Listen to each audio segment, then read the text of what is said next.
The commercial fisherman. Most people picture fishing as a quiet morning on a calm lake. The commercial fisherman works the opposite of that. The open ocean in winter, on a deck that never stops moving, chasing a catch that only pays if the boat comes back full. This is the job that year after year lands at or near the very top of the list of the deadliest occupations in the country. The danger isn't one dramatic event. It's everything at once, all shift long.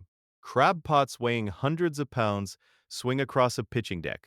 Lines coil around ankles and can pull a man overboard in a heartbeat. And the water itself is the real killer. In the Bering Sea, a person who goes over the side has only minutes before hypothermia shuts the body down, often long before anyone can turn the boat around. Fishermen work 20-hour days through this, hauling gear with hands that never fully warm up. Nobody eases into this. Deckhands learn on the job, in live conditions, during seasons that can compress a year's income into a few brutal weeks. There's no pause button when a storm rolls in. You keep working the gear because the season is short and the boat doesn't make money tied to the dock. The body takes years of that pounding. What makes it land is the arithmetic of it.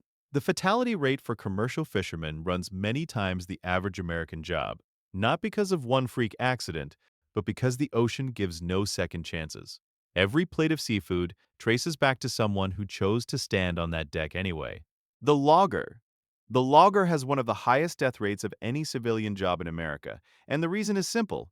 Everything on the job site is either enormous, sharp, or falling. While most of us think of a forest as peaceful, this is the person who walks into it with a chainsaw and brings down trees that weigh more than a car. The core danger has a nickname in the trade, the Widowmaker, a broken limb hung up in the canopy that can drop without warning onto whoever's below. Beyond that, there's the felling itself, a tree that twists or kicks back as it falls, machinery rolling on a steep slope, saws that don't forgive a slipped grip. The logger has to read the lean of a tree, the wind, and the terrain all at once, and get it right on the first cut, because a 50-foot trunk doesn't give you a do-over. The path in is mostly grit and years. Loggers learn the terrain, the equipment, and the physics of felling through long apprenticeship in the woods, often in remote areas hours from the nearest hospital. That isolation is its own hazard. An injury that's survivable in a city can be fatal when help is an hour of logging road away. The awe is in how routine the impossible becomes. A skilled logger can drop a massive tree onto a target the size of a dinner plate.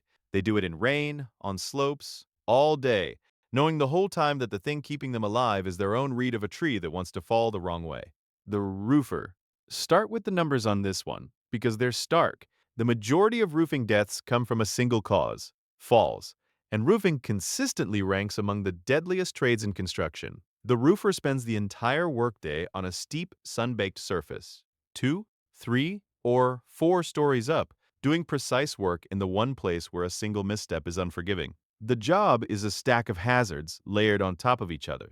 The pitch of the roof itself fights for your balance. Materials get slick with morning dew or loose granules. In summer, a dark shingle roof can hit temperatures that cause heat exhaustion, and a dizzy worker at height is a falling worker. Add power tools, hot tar, and the edge always just a few feet away, and every hour up there is an hour of managed risk. There's no shortcut to competence here.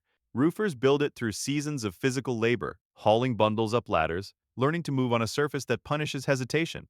The body pays for it in knees, backs, and shoulders long before retirement. It's a trade you feel in your joints for the rest of your life. What's easy to miss is how much skill is hiding in plain sight. A good roofer moves across a steep pitch the way most people walk a sidewalk, reading the surface, trusting their footing, keeping a rhythm, all while knowing the ground is the one thing they can never afford to meet. The bomb disposal technician. While most first responders run toward a fire or a wreck already knowing the shape of the danger, the technician walks toward something built specifically to kill them and often can't even see what it is yet. No siren, no obvious flame, just a suspicious package, a call from local police, and a long walk in an 80-pound bomb suit toward the one object everyone else has already evacuated from. The core of the job is disarmament, under total uncertainty.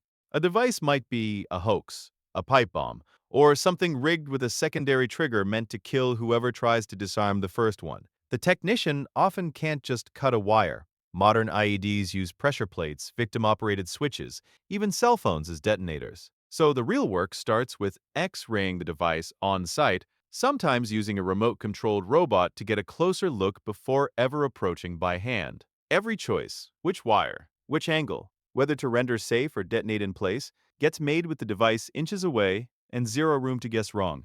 Getting here takes years most people never see.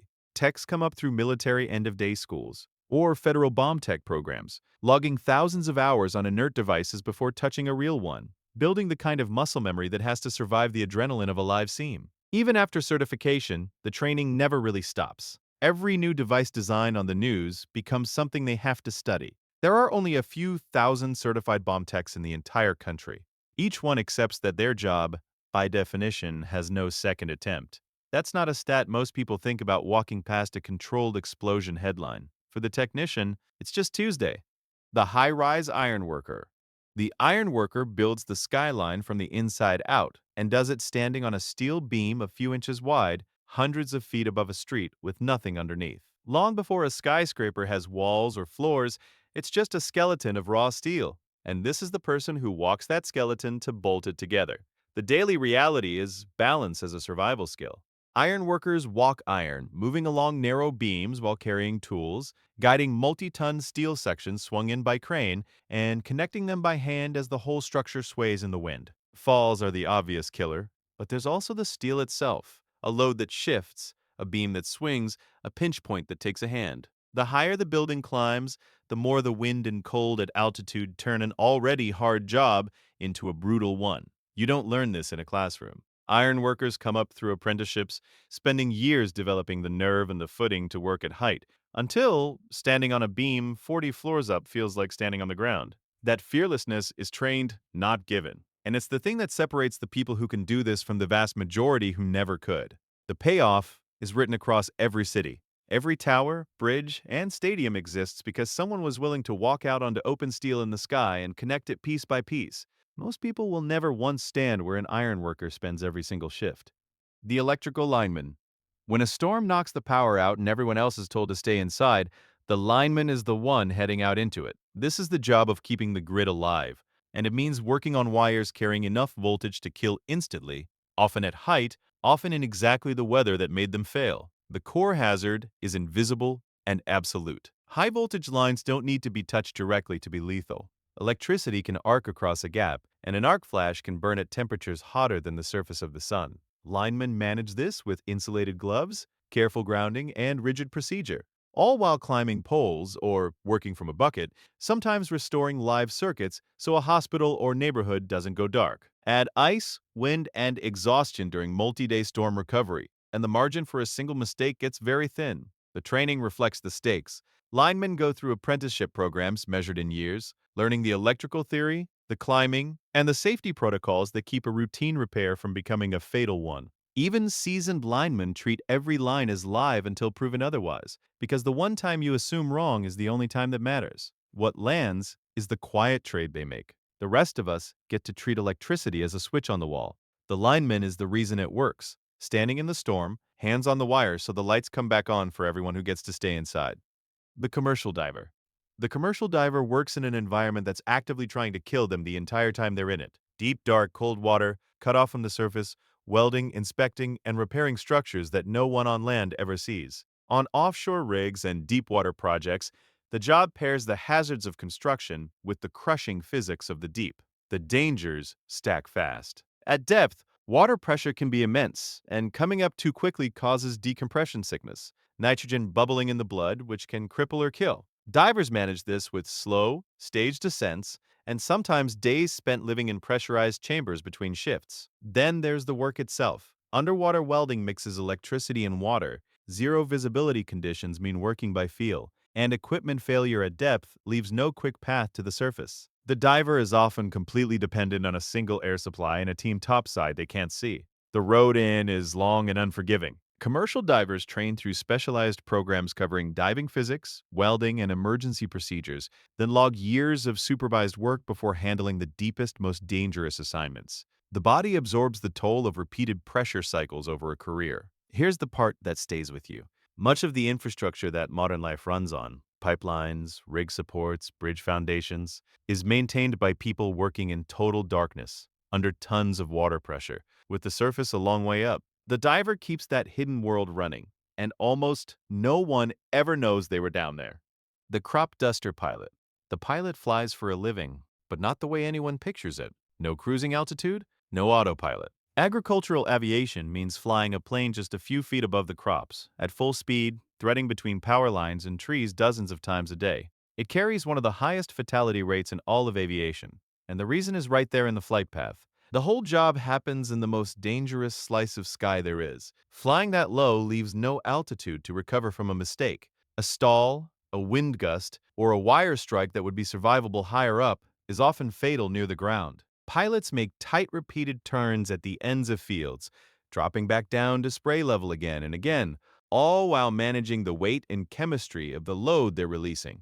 There's no room for error when the ground is 15 feet below the wheels. Becoming one takes far more than a standard pilot's license.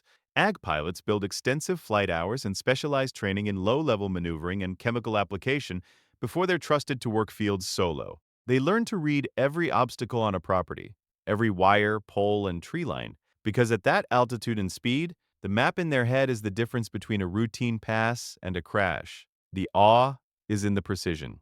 A crop duster places its spray with tight accuracy across hundreds of acres, flying a pattern most pilots would never attempt, at a height most would never risk, feeding the food supply from a few feet off the dirt, one low pass at a time.